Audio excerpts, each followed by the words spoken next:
It's been about 3 years, hasn't it? Have you reflected yet? I couldn't understand what he meant by that. He continued. If you're done reflecting, I'm willing to consider getting back together. Getting back together? Yes. And then hurry up and have my child. What? I wondered what on earth he was talking about. I was so shocked I couldn't speak. Then, for some reason, Michael seemed to misunderstand and thought my silence meant I was overjoyed. You really can't manage without me, can you? If you can promise not to mess up this time, I might consider remarrying you. To his repeated condescending remarks, I finally responded. I'm already remarried. I am Olivia, a 33-year-old housewife.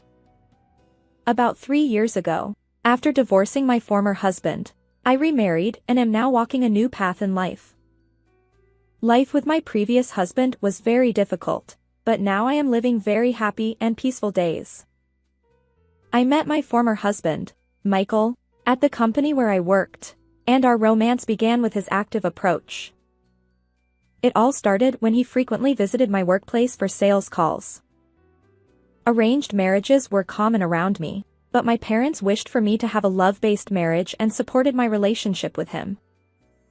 With my parents' consent, we quickly got engaged and had our wedding 6 months after we started dating. Michael was a family-oriented man with a gentle personality, so our married life was going smoothly. After getting married, I became a full-time housewife at my husband's request. Therefore, I worked hard to support him by doing household chores. I believe I made quite an effort on my own. However, about 6 months after we got married, I noticed a significant change in my husband's attitude. Hey, is dinner ready yet? What? Oh, sorry. It'll be ready soon. I was taken aback by his sudden harsh tone. Until now, my husband had always spoken to me kindly.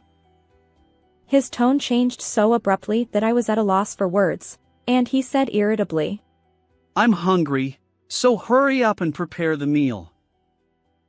Sorry, just a little longer, please. I hurriedly continued cooking, but about 5 minutes later, he sighed and headed to his room. I then heard the sound of the closet opening from his room. Forget it, I'll eat out. He came back to the living room wearing his coat. But, I just need to grill the meat, and it'll be ready. It's too late, I can't wait any longer. Make sure it's ready sooner next time. But... He left for outside.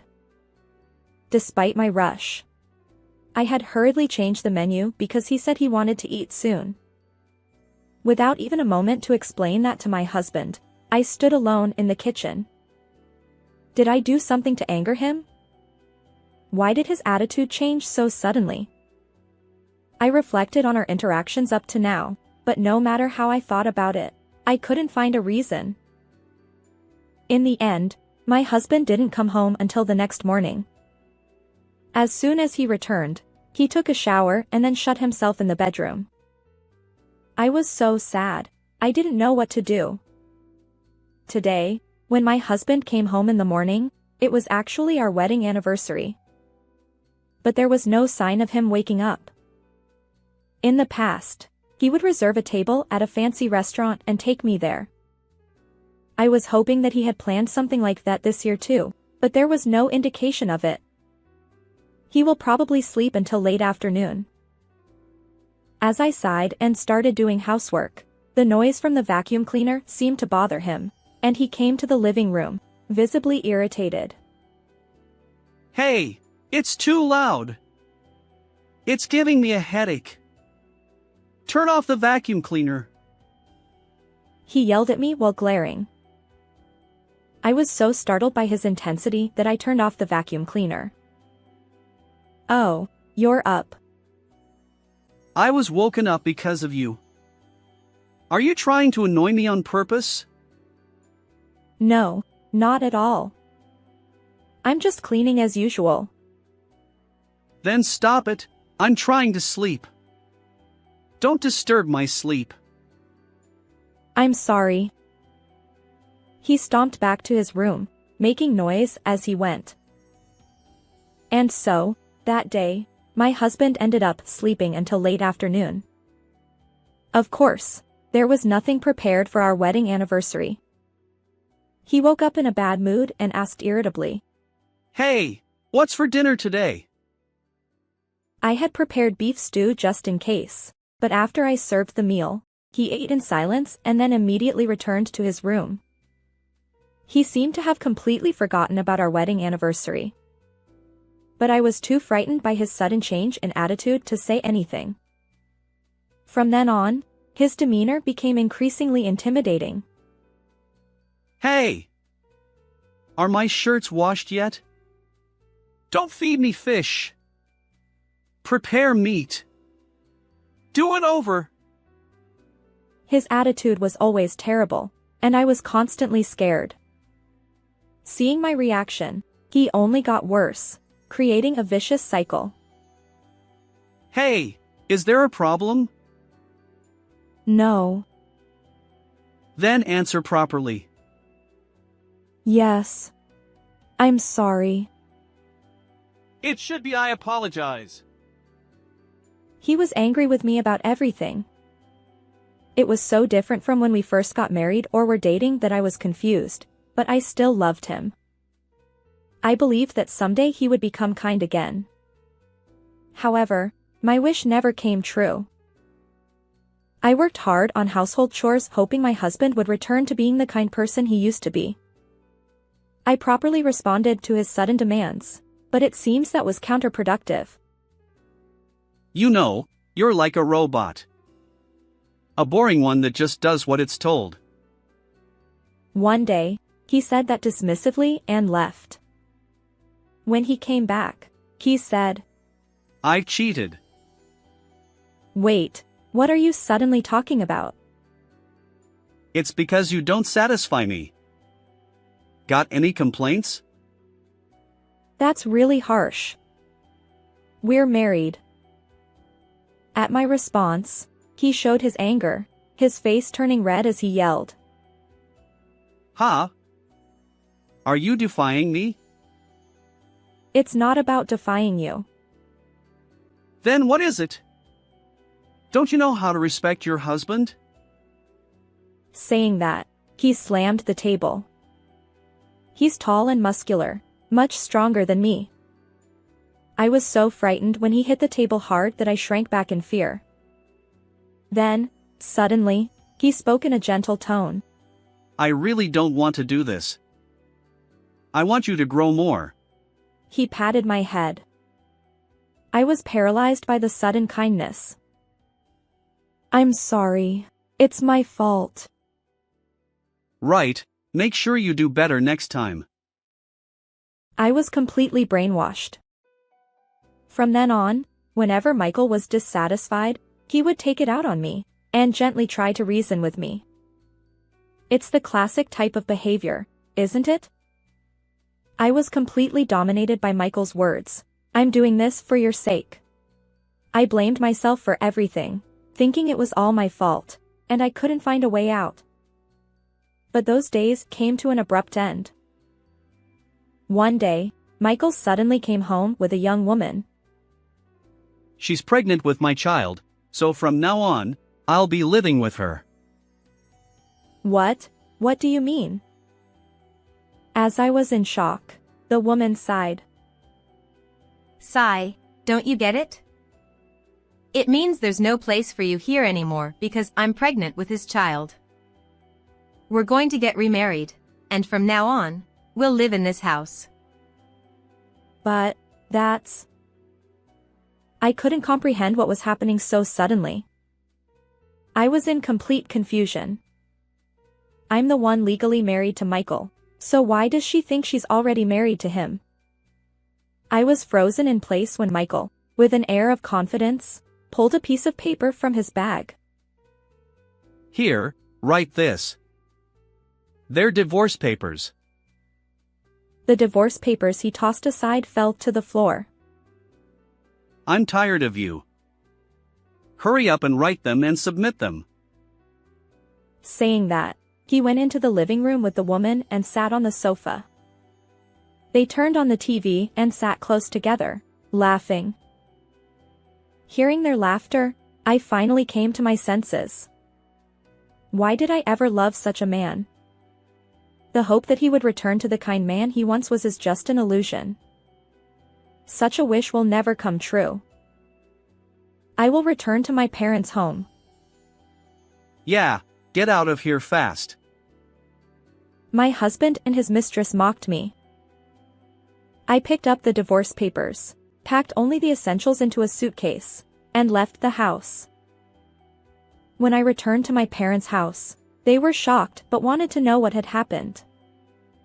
I told them everything without hiding anything. My parents listened to the end and were outraged at my husband.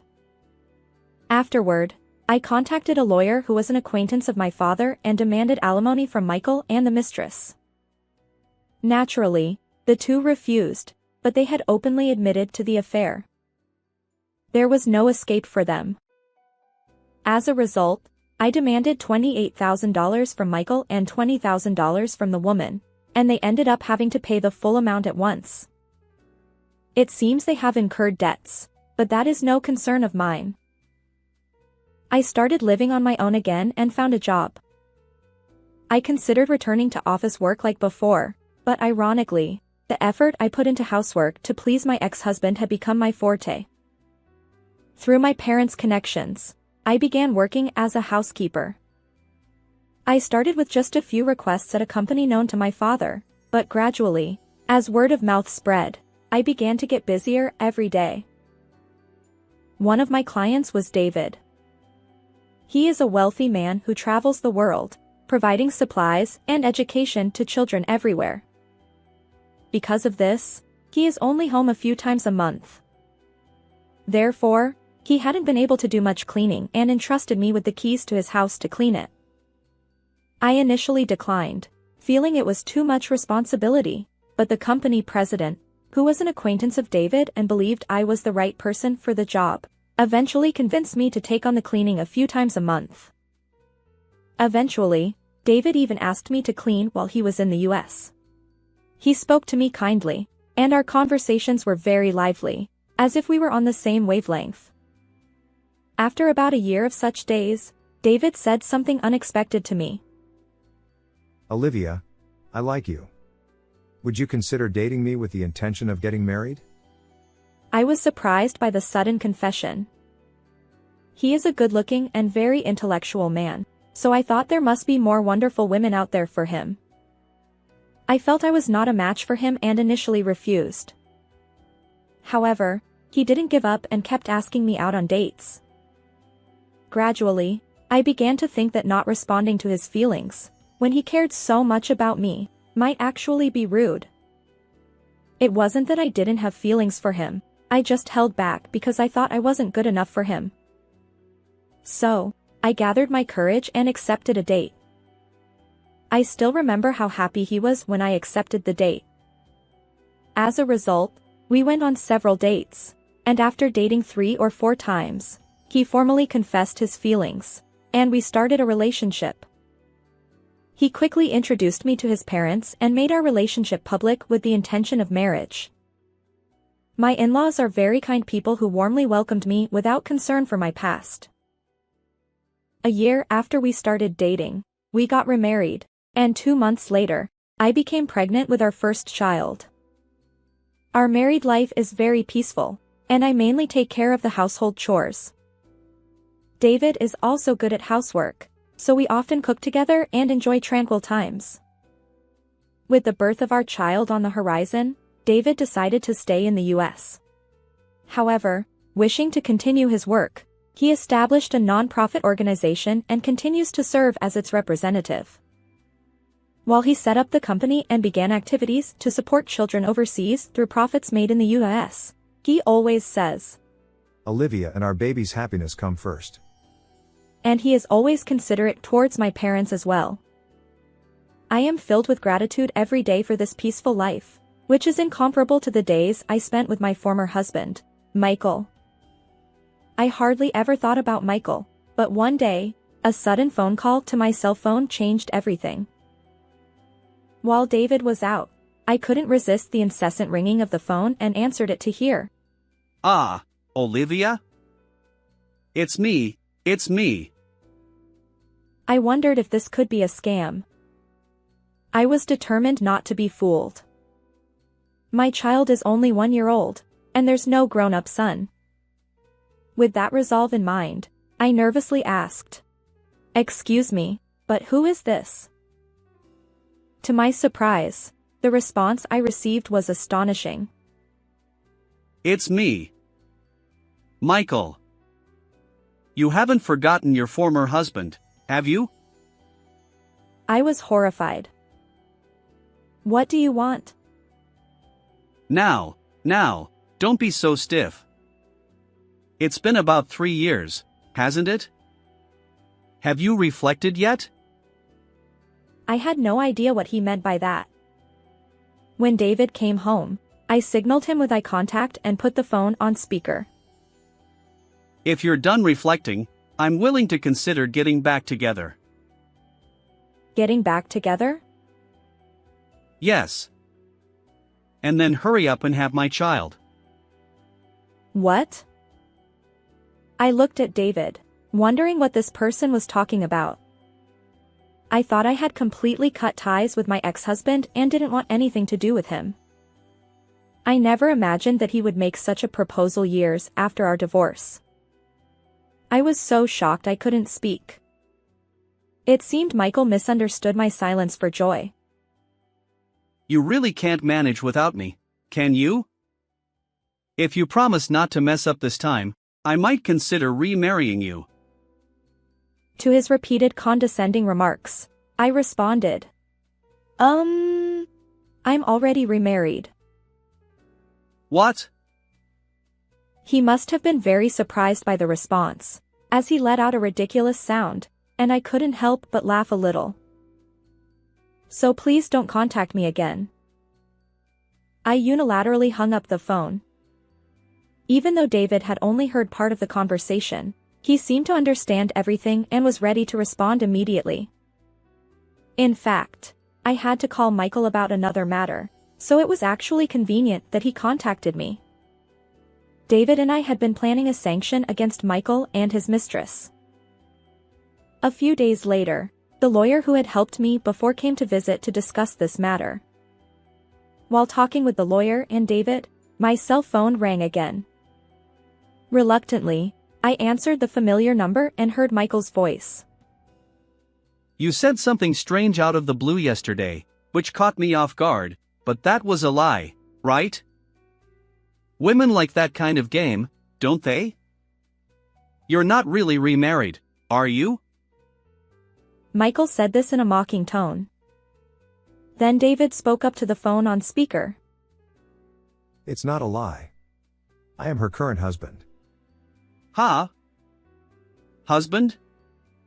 Did you even prepare a male actor just to tell a lie? No, I really did remarry. Humph, I don't believe it. You don't have to believe it. Whether you trust me or not doesn't matter to me. What did you say? You become quite cheeky. You haven't changed at all, have you? Always taking a high-handed attitude. We have a lawyer here. I can explain that I'm remarried, and there's something important to discuss. Lawyer? His voice faltered. Hearing the word lawyer must have made him realize the gravity of the situation.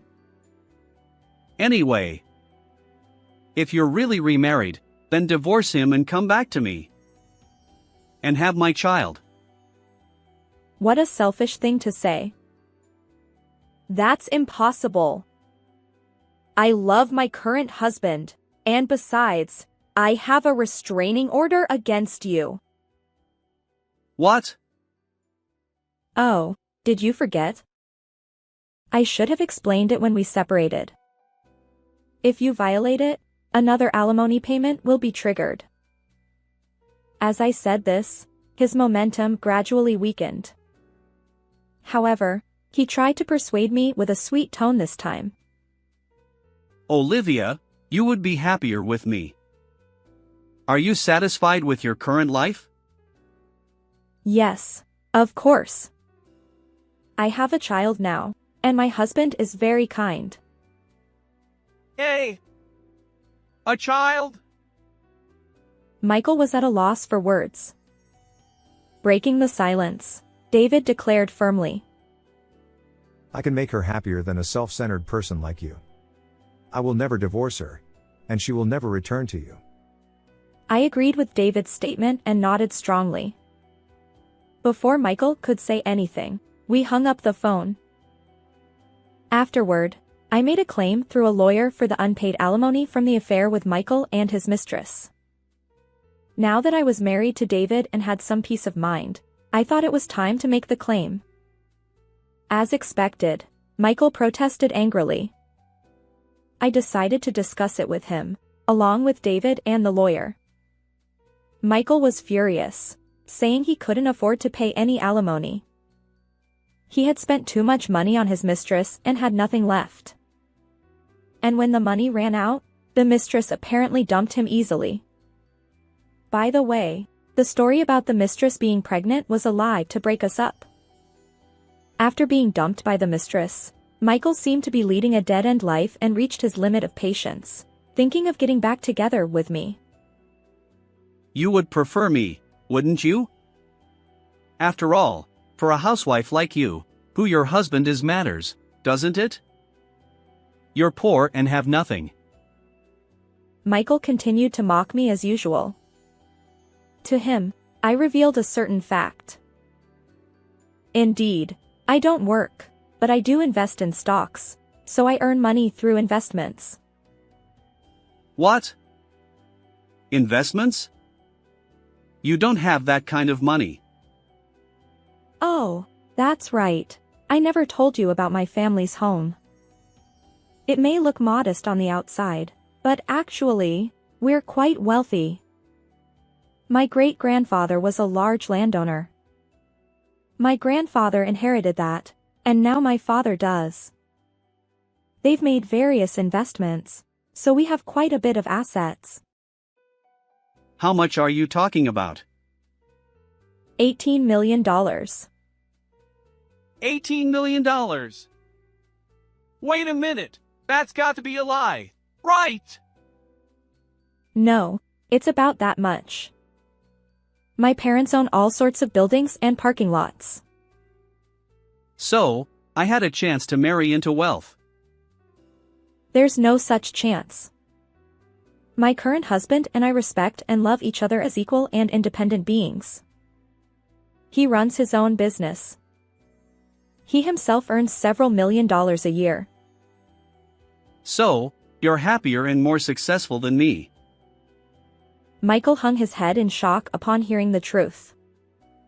It seems he was so shocked that he had no energy left to speak. For now, I informed him that the claim for alimony would continue and advised him never to involve himself with us again. Seeing Michael turn pale, I finally felt a sense of relief. Now, it's not just that he won't dare to mock me, but I won't even see his face anymore. If he shows up after all this, it will be a matter for immediate reporting. Afterward, it seems Michael spends his days alone, paying alimony in solitude.